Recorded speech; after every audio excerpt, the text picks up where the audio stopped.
सभापति महोदय, मैं ये प्रस्ताव करता हूं कि विधेयक को पारित किया जाए। The question is that will be passed. Those in favor will please raise their hands and say aye.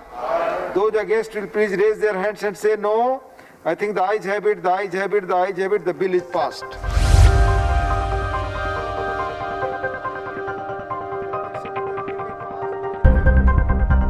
अध्यक्ष महोदय, ये ऑर्डिनेंस 5 जून 2020 को लाया गया, जिस समय पूरा देश महामारी से ग्रस्त था। पूरे देश में लॉकडाउन घोषित था और किसानों की फसलें कटी थी और खरीदार कोई नहीं था। व्यापारियों द्वारा माल उठाने में दिक्कतें थी और दूसरी ओर वस्तुओं की मांग बढ़ रही थी। इसलिए किसानों को केंद्र बिंदु मानकर ऑर्डिनेंस लाया गया था। इस परिस्थितियों में ये आवश्यक था कि किसानों को अपनी उपज बेचने का अवसर प्रदान हो और कंज्यूमर को आवश्यक वस्तुएं आसानी से मिले। महोदय, इसलिए ये ऑर्डिनेंस लाया था। उपसभापति महोदय, भारत जब स्वतंत्र हुआ तब देश की जनसंख्या 40 करोड़ थी। गेहूँ, चावल, दाल जैसे खाद्यान्नों की देश में कमी थी। डिमांड और सप्लाई की चेन ठीक रखने के लिए और कीमतों को नियंत्रित रखने के लिए आवश्यक वस्तु अधिनियम की जरूरत थी। तब आवश्यक वस्तु अधिनियम 1955 लाया गया था। उपसभापति महोदय, जब समय समय पर देश की कृषि उपज की स्थिति की समीक्षा की गई तो तुलनात्मक विश्लेषण में ये निर्देशित किया गया कि देश आत्मनिर्भर बनने की दिशा में तेजी से आगे बढ़ रहा है। 1955 के बाद कृषि क्षेत्र में कुछ बड़े बदलाव हुए।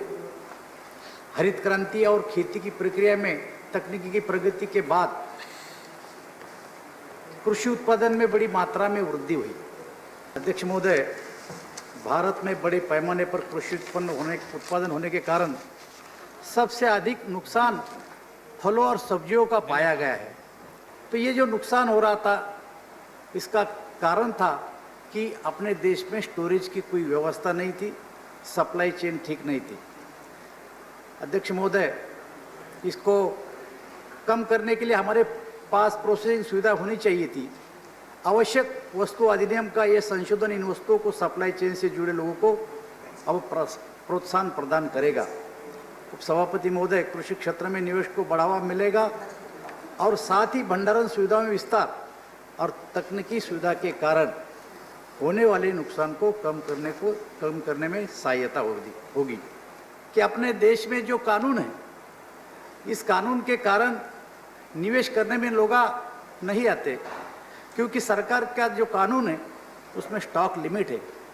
अगर निवेश करने में कोई व्यापारी आता है और स्टॉक करता है तो सरकार अगर स्टॉक की सीमा लगाती है तो सरकार उसको जब्त करके सरकार जमा कर लेती है। लेकिन अभी ये प्रावधान किया गया है कि अगर निवेशक आता है और स्टॉक रखता है तो अभी जो कानून में प्रोविजन की गई है उसके बाद अभी वो स्टॉक सीमा नहीं है। विशिष्ट परिस्थितियों में स्टॉक सीमा लगाने की प्रोविजन अध्यक्ष महोदय सरकार ने आप अपने पास रखी है। अध्यक्ष महोदय, मैं आपको आपके माध्यम से आश्वासन देना चाहता हूं कि ये जो 1955 का ये जो कानून था, इस कानून में अभी जो बदलाव लाया है तो ये बदलाव ये मोदी जी का दृष्टिकोण है। मैं आपको बताना चाहता हूँ, विशेष रूप से हमारे प्रधानमंत्री मोदी जी के दृष्टिकोण से यहाँ जो लाया कानून है, इसका फायदा जरूर किसानों को और ग्राहकों को मिलने वाला है। मैं मोदी जी के नेतृत्व में हमारे देश के किसानों की आय दुगनी करना ये हमारा संकल्प है। इस संकल्प पूर्ति की दिशा में ये विधेयक मोदी सरकार का एक महत्वपूर्ण कदम है। उपसभापति महोदय, मैं आपको ये विश्वास दिलाना चाहता हूँ कि ईज ऑफ डूइंग बिजनेस की दिशा में वोकल फॉर लोकल को केंद्र बिंदु मानकर मोदी सरकार विशेष रूप से काम करने में कटिबद्ध है। ये बिल किसानों के हितों में, ये बिल ग्राहकों के हितों में भी काम करेगा, इतना मैं आश्वासन देता हूँ। और उपसभापति महोदय, मैं प्रस्ताव करता हूँ कि इस विधेयक को पारित किया जाए।